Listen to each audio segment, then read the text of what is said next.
Hello, everyone. Welcome to another episode of Chai and Chapters, our very first one this year, and I'm excited to be here. This is a space where we sip, speak, feel, and heal. Welcome.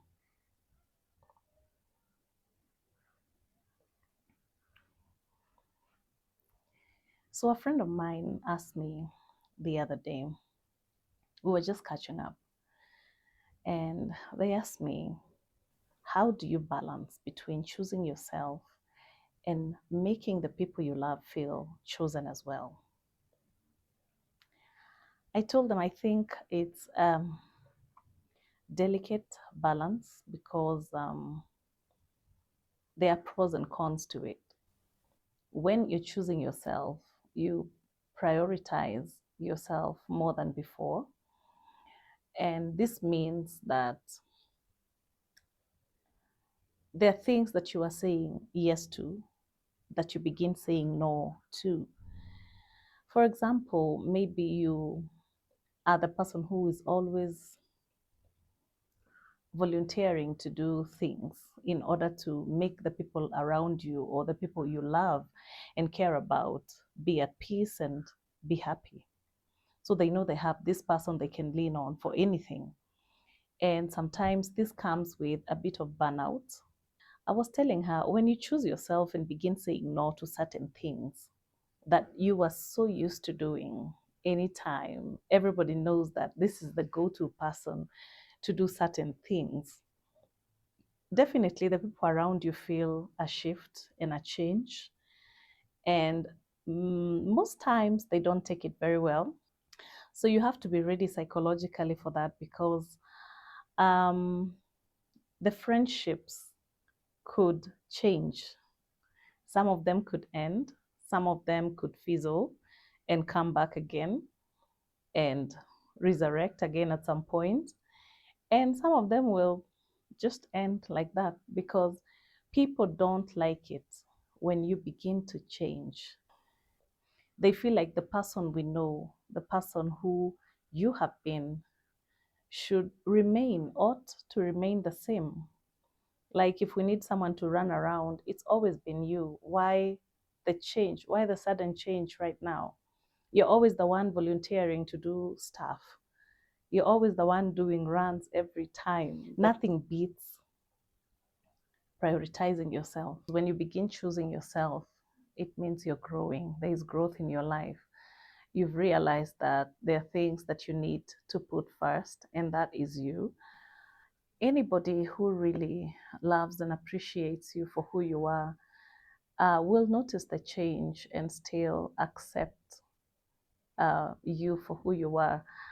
I think any friendship or any relationship that is meant to be for you will be for you because there is a foundation to it. So this doesn't have to be hard, regardless of how it feels. At first, I must say that at first, when you begin saying no to some people, especially people that you hold in high regard in your life, or people that you really care about, let's say maybe family, or even your seniors somewhere, people who are older than you, or a friend that you have been with for a very long time. You see, now these people begin noticing a change, and it feels a bit awkward when they're not used to you saying, no, I'm sorry, today I cannot make it. I have some other plans. There are people who are used to you just being there. You cancel your plans and you are there to make them happy. It's not easy to transition. It comes with a bit of friction because someone can ask you, why not? Because they know you're always the person who is doing those things, like doing the runs and errands, and you're always available. How come you're not available today? You even cancel your schedules for me or for us. So it will definitely rub a few people the wrong way, but that is where your strength lies. I must say it feels very good to say no to things that um, take from me, things that I don't consider beneficial to me anymore. Like introspectively, when you look at your life and you begin seeing, it's like the movie of your life just comes in front of you. You have that aha moment where you realize, oh my goodness, I've been this person who is always there for everybody. Apart from me, I'm never there for myself. So, this is a time for you to be there for yourself.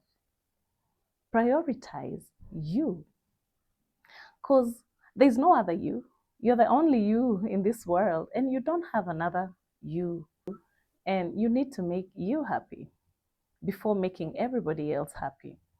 This doesn't mean that you're not going to be there for your friends and your family and your people. No, it just means that there are things that were draining you. There are plans that you are changing in order to make other people happy that are not going to be changed anymore. And there are certain benefits that come when you begin choosing yourself. First of all, you have peace of mind. When you have peace of mind, there's a glow that you have that no one can take away because it's coming from within. You have finally centered yourself and you have learned how to listen to yourself. There is a peace and a strength, an inner strength that you have when you begin choosing you. You have peace, you have a glow, you have boundaries. You know, you cannot choose yourself and not have boundaries, definitely. There has to be boundaries. There are people who will not just access you as easily as before. There are places that you will say no to. There are things and certain habits that you're going to just do away with in order for that growth to happen in your life, in order for you to be in your era, in your me era. So, with boundaries, again, you set standards, and the standards you set is nothing like you have had before. Sitting on your throne with confidence as a queen and enjoying it. You can be soft and strong at the same time. And that's where boundaries come in because that is strength. When you set boundaries and say, no, I'm sorry, this is as far as I can go, it feels very good because you're doing it for you. So there's peace, there's a glow, there's boundaries, and then standards. And let me tell you, there's nothing as beautiful as a woman who knows her worth, knows what she wants, and knows when to say no, when to say yes, and recognizes the things that add value to her and the things that take from her. So I hope this year you can choose yourself and you can say no to anything that takes from you and see how life unfolds for you. See how much you'll be at peace and so settled in who you are. You know, a woman who knows herself is not hungry for approval. She knows who she is. She doesn't care whether you approve or not. She knows what she's doing and what she's bringing to the table. She's confident in who God made her to be. She rejoices every day in who she is. She's no longer trying to be like somebody else, some other woman. She's not competing with anybody, only herself. And this woman stops trying and begins thriving. She's finally living her life and she is in her soft era.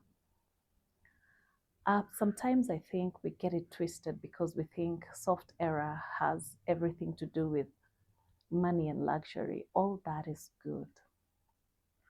But what about the inside? What about the essence of who you are?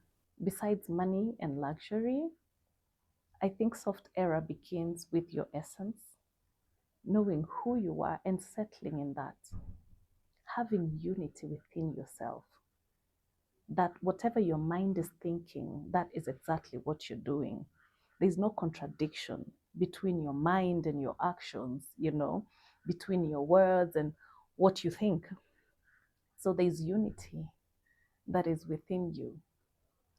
And when that happens, your essence is what now captivates and attracts everything you've ever wanted in this life. So it begins from the inside out. When you begin seeing yourself for the first time and telling yourself, Kathy, I see you and I am so proud of you. I look at myself in the mirror. When I learned about mirror work from the late Louise Hay, God rest her soul, I was very fascinated by it. And I began doing it, and I began looking at myself in the mirror and talking to myself and encouraging myself and approving of myself. It wasn't easy because the moment you look at yourself in the mirror for the first time, not superficially, not when you're doing your makeup, not hurriedly, but doing it intentionally to just connect with yourself. Boy, when I did that for the first time, I cried a river. Like it gets so emotional. And I was wondering, what is she saying? It gets emotional? When I looked at myself, I was like, oh my goodness, there are so many things I didn't love about me. There are so many things I think I had failed at. So I began seeing those things, the shadows. And that's when I learned also about shadow work and how we run away from our shadows because we don't like that part of ourselves. Instead of embracing and confronting that situation with love and acceptance, we discard it like it's not part of us. But when you begin looking at your inner parts, even the parts that you don't like about yourself, for example, for me, I thought, oh, I failed. I'm a divorced woman. And I would look at myself and say, I failed everybody. See here, you're thinking about everybody else but you. And so when I learned that putting myself first is not selfish, it's actually a form of self-care.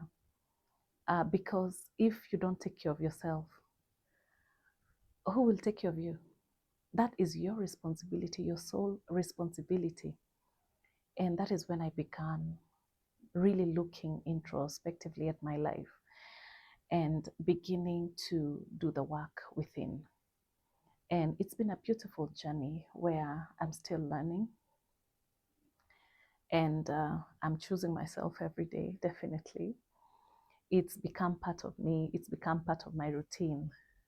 When I feel like I need to, your body actually tells you, you can feel it within you.